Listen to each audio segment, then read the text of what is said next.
News. It's chaos. 2 explosions shake the city of Boston. They were banging, a lot of blood everywhere. A cloud of white smoke adds to the ominous and chaotic scene near the end of the Boston Marathon finish line as runners and bystanders flee for safety. Everybody kind of went into a panic mode. 2 people are dead, over 20 severely injured, and much of the city in lockdown. The injuries have now risen to over 100, and the death toll is expected to rise. We begin tonight with the breaking news out of Boston. 2 explosions within seconds of each other taking place near the finish line of the Boston Marathon at the 4-hour and 9-minute mark of that prestigious race. Fox 6's Brandon Cruz is live in the newsroom with the latest. Brandon? Well, a city official in Boston tonight is telling people there to go home, to go back to their hotel and not to congregate in large groups as this situation is still very active. They're also saying there were 2 explosions, as you said, that took place within seconds of each other near the finish line, just yards apart, as many people were near the finish line. There is a person of interest being guarded in the hospital by police with severe burns, according to Fox News. They are unsure at this point if the person was a perpetrator or just a victim of the explosion. On a seemingly normal afternoon in Boston on the Patriots' Day holiday, the Boston Marathon finish line became the scene of a horrific tragedy.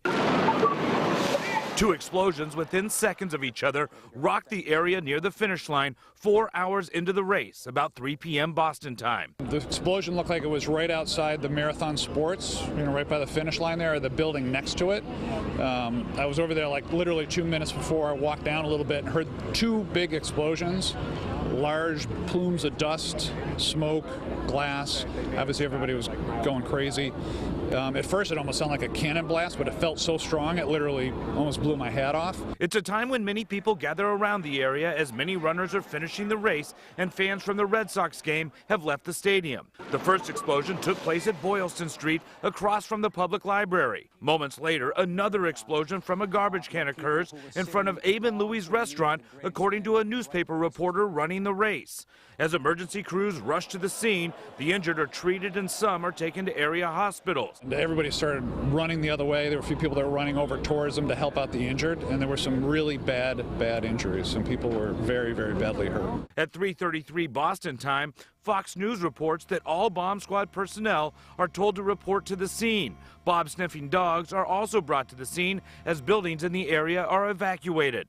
Mass General told Fox News at 3:55 Boston time that 10 people were in their emergency room with limbs blown off. Their operating rooms were on hold with more patients en route. Fox News reported at 3:55 that cell phone use was being shut down in the area.